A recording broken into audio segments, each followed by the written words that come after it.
আসসালামু আলাইকুম দর্শক, আমি গত ২৯ তারিখে কক্সবাজারের উদ্দেশ্যে রওনা হয়ে আমাদের অফিস থেকে নিয়ে যাই।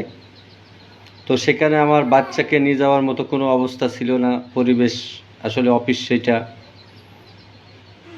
কিন্তু আমার ছেলে আমাকে বলে বারবার ফোন করে যে সাগরে তো আমার নিয়ে গেলে না কক্সবাজারে, তোমরা তো গোসল করলে, আমি তো গোসল করবো কী করে, আমার জন্যে কক্সবাজারের সমুদ্রের পানি নিয়ে আসবা।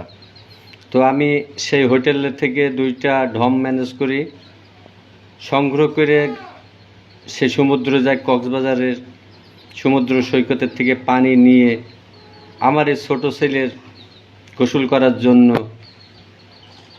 তো আমি কাল রাত প্রায় 10টা 10 মিনিটের দিকে পৌঁছেছি। ওই পানির অপেক্ষায় আমার ছেলে বাজারে অপেক্ষা করে। সে এত খুশি হয়েছে যেটা বলে ধারণার বাইরে। তো এই পানি দিয়ে তুমি কি আগামীকাল গোসল করবা? তুমি কি খুশি হয়েছো? আল্লাহ যদি বাঁচি রাখে তো আমি পরিবারের সবাই মিলে ইনশাল্লাহ কক্সবাজারে যাওয়ার চেষ্টা করব। আল্লাহ যেন সে তৌফিক আমাদের দেয়। এবং তুমি খুব আনন্দ পেয়েছো পানি পেয়ে, গেঞ্জি পেয়ে, স্যান্ডেল পেয়ে।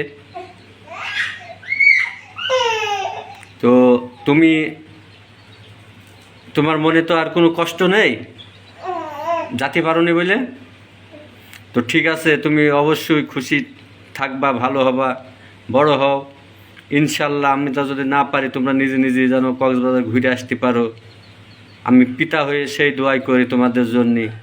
আসসালামু আলাইকুম দর্শক, আমি এখানে শেষ করছি। আমার এই কক্সবাজার থেকে টেনে নিয়ে আসা পানি পেয়ে আমার সন্তান যে এত খুশি হয়েছে যা আমি হয়তো আপনাদেরকে বলে বোঝাতে পারবো না। আমি, আমার সন্তান খুবই খুশি, খুবই খুশি। আল্লাহ তাআলা যেন তার খুশি পূরণ করে। সবাইকে সালাম জানিয়ে শেষ করছি। আসসালামু আলাইকুম।